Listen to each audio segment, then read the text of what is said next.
Morning बच्चों, मैं doctor Lakshmi Tiwari, Hindi विभाग, मुरारी कॉलेज, रांची। बच्चों, मैंने पिछले क्लासेस में आप लोगों को इलेक्टिव हिंदी पढ़ा रही थी।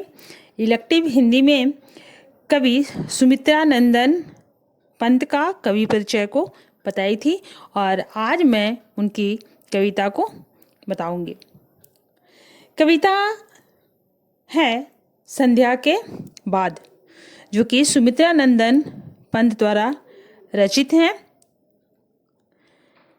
संध्या के बाद, जैसा कि शीर्षक से ही स्पष्ट है, संध्या के बाद यानी गोधूली समय समाप्ति के बाद जो प्रकृति में परिवर्तन हो रहा है, इसका वर्णन इन कविता में किया गया है। यह कविता ग्राम्या संकलन से लिया गया है। ग्राम्या का मूल स्वर ग्रामीण जनजीवन के सामाजिक यथार्थ से जुड़ता है। कविता की पंक्तियां हैं: सिमटा पंख सांझ की लाली, जा बैठी अब तरु शिखरों पर, ताम्रपर्ण पीपल से शतमुख, झरते चंचल स्वर्णिम निर्झर। तरु यानी वृक्ष के सबसे ऊपर का भाग।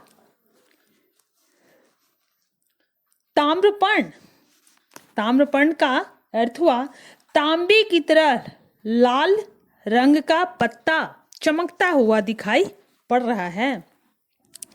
यहाँ यानी इन पंक्तियों में कवि ने ढलती हुई सांझ के समय प्रकृति के वातावरण का सुंदर चित्रण किया है। शाम की लाली अपने पंख को समेटती है और वृक्ष के ऊपरी भाग पर जाकर बैठ गई। पीपल के पत्ते तांबे की तरह लाल रंग के लग रहे हैं। कब? जब शाम ढल रही है तो। और इनकी हवा की आवाज ऐसी लग रही है मानो सैकड़ों मुख से चंचल झरने गिर रहे हैं। आगे की पंक्तियां हैं: ज्योति स्तंभ सा धस सरिता में, सूर्य क्षितिज पर होता ओझल। ओझल यानी छुप जाना।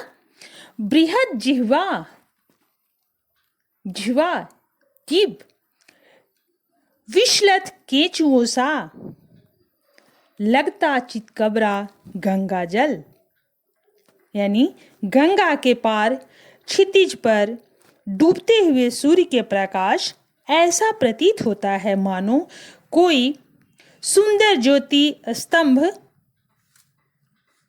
स्त्री की शोभा कर रही है। गंगा जल क्षेत्र यानी गंगा जल का जो क्षेत्र है, गंगा जल ऐसा दिख रहा है। मंद शांत यानी एकदम स्थिर, धीरे धीरे चल रहा है। थका हुआ कीचुल की तरह ऐसा है मानो कोई चितकबरा सर्प है। आगे की पंक्तियां हैं: धूप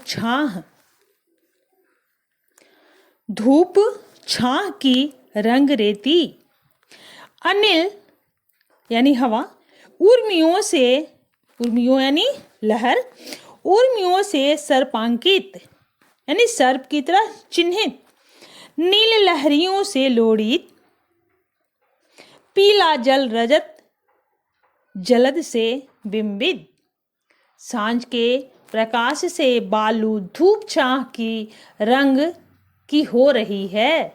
कहाँ? गंगा के किनारे के जो बालू है वो ऐसा लग रहा है। हवा की लहरों ने उस बालू पर सांप की तरह आकृति बनाई है।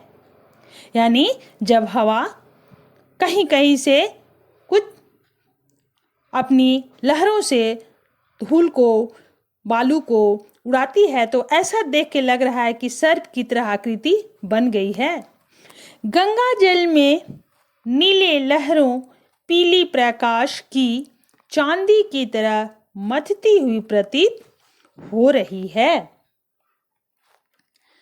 आगे की पंक्तियां हैं: सीखता सीखता सलील समीर सदा से स्नेह पाश में बंधे समुज्वल अनिल पिघल कर सलिल सलिल ज्यो गति द्रोज खो बन गया लौपल।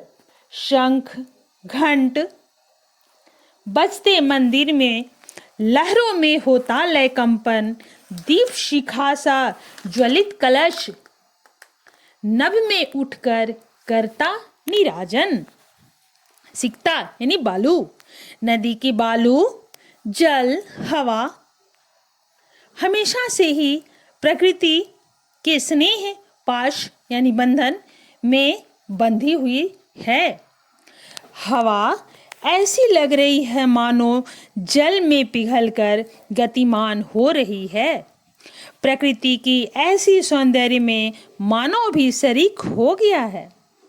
मंदिर में शंख और घंटा बज रही है और ऐसी मधुर आवाज की लय लहरों में कंपन पैदा कर रही है और दीपक की ज्वलित हो रही है, जिससे कि ऐसा दृश्य उत्पन्न होती दिखाई दे रही है कि यह ज्वलित कलश की तरह चांद धीरे धीरे ऊपर उठकर आकाश को भी प्रकाशित कर रही है, ऐसा प्रतीत होता है। तो बच्चों आज यहाँ समाप्त करते हैं। धन्यवाद। फिर अगले क्लासेस में।